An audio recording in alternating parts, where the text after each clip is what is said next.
ನಾನು ಸ್ಕಂದ. ನಂಗೆ ಗೊತ್ತಲ್ವಾ ನಿಮಗೆ, ಇವತ್ತು ಹೊಸ ಸ್ನ್ಯಾಕ್ಸ್ ರೆಸಿಪಿ ತೊಗೊಂಡು ಮತ್ತೆ ಬಂದಿದ್ದೀನಿ.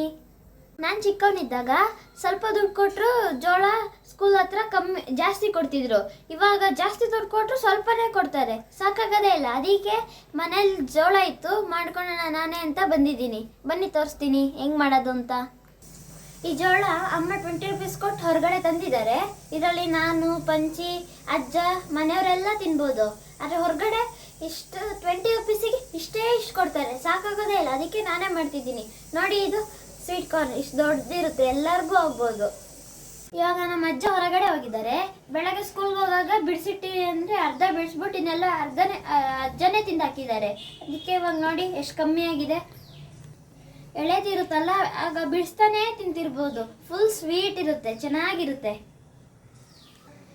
ಇವಾಗ ಅಜ್ಜ ಬರೋ ಅಷ್ಟರಲ್ಲಿ ಅಜ್ಜಂಗೂ ಸೇರಿಸಿ ಜೋಳನ ಮಾಡ್ತಿದ್ದೀನಿ. ಬಾಣಲೆ ಇಟ್ಕೊಂಡಿದ್ದೀನಿ,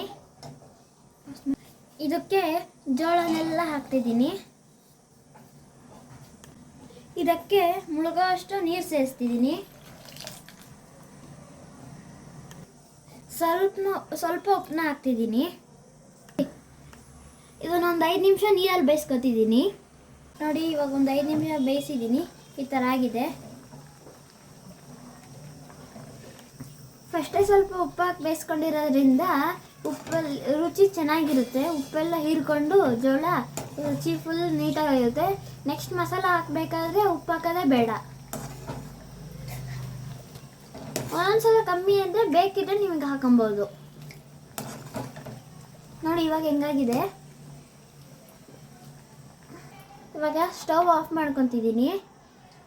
ಇರೋ ಜೋಳನೆಲ್ಲ ಒಂದು ಬೌಲಿಗೆ ಶಿಫ್ಟ್ ಮಾಡ್ಕೊಬೇಕು. ನೀರು ಇರಬಾರ್ದು, ಬರೀ ಜೋಳ ಮಾತ್ರ ಶಿಫ್ಟ್ ಮಾಡ್ಕೊಳ್ಳಿ. ಇವಾಗ ಒಂದು ಜಾಲರಿ ಇಟ್ಕೊಂಡು ಎಲ್ಲ ಸೋಸ್ಕೊತಾ ಇದ್ದೀನಿ.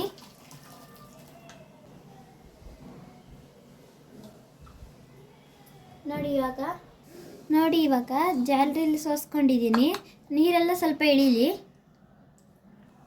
ಅದು ಇಳಿಯೋ ಅಷ್ಟರಲ್ಲಿ ನಾವು ಬನ್ನಿ ಮಸಾಲ ಮಾಡ್ಕೊಂಬಿಡೋಣ. ಅಮ್ಮ ಜಾಸ್ತಿ ಪಾತ್ರೆ ಮಾಡಿದ್ರೆ ಬೈದು ಬಿಡ್ತಾರೆ, ಅದಕ್ಕೆ ಅದೇ ಬಾಣಲಿನ ಇಟ್ಕೊಂಡಿದ್ದೀನಿ. ಇವಾಗ ಸ್ಟವ್ ಆನ್ ಮಾಡ್ಕೊತಿದ್ದೀನಿ. ಕಮ್ಮಿ ಉರಿಲಿ ಇಟ್ಕೊಳ್ಳಿ. ಇವಾಗ ಇದಕ್ಕೆ ಬೆಣ್ಣೆ ಹಾಕ್ತಿದ್ದೀನಿ. ಅಂದರೆ ಚಿಕ್ಕಿ ತಂದ್ಕೊಟ್ಟಿದ್ರು ಊರಿಂದ, ಪ್ಯೂರ್ ಬೆಣ್ಣೆ ಇದು, ಪ್ರಿಸರ್ವೇಟಿವ್ ಏನೂ ಹಾಕಿಲ್ಲ. ಇವಾಗ ನೋಡಿ ಬೆಣ್ಣೆ ಕರಗ್ತಾ ಬರ್ತಿದೆ. ಬೆಣ್ಣೆ ಎಲ್ಲ ಇವಾಗ ಕರಗಿದೆ ನೋಡಿ, ಒಂಚೂರು ಏನು ಕಾಣಿಸ್ತಿಲ್ಲ. ಈ ಟೈಮಲ್ಲಿ ನಾವು ಸ್ವಲ್ಪ ನಿಮಗೆ ಎಷ್ಟು ಖಾರ ಬೇಕೋ ಅಷ್ಟು ಖಾರ ಹಾಕೊಳ್ಳಿ.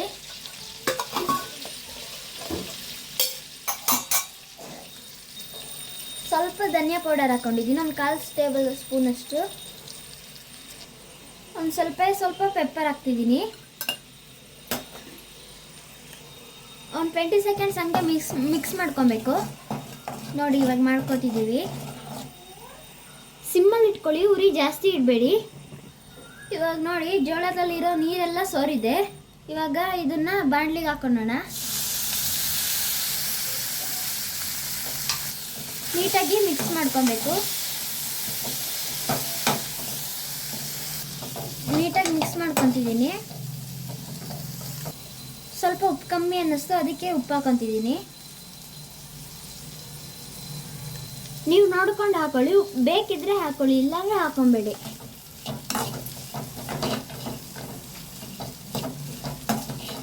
ನೋಡಿ, ಈ ಥರ ಆಗಿದೆ. ಜೋಳ ರೆಡಿ. ಇಷ್ಟೇ ಸಿಂಪಲ್ ಆಗಿ ಸ್ನ್ಯಾಕ್ಸಿಗೆ ಚೆನ್ನಾಗಿರುತ್ತೆ.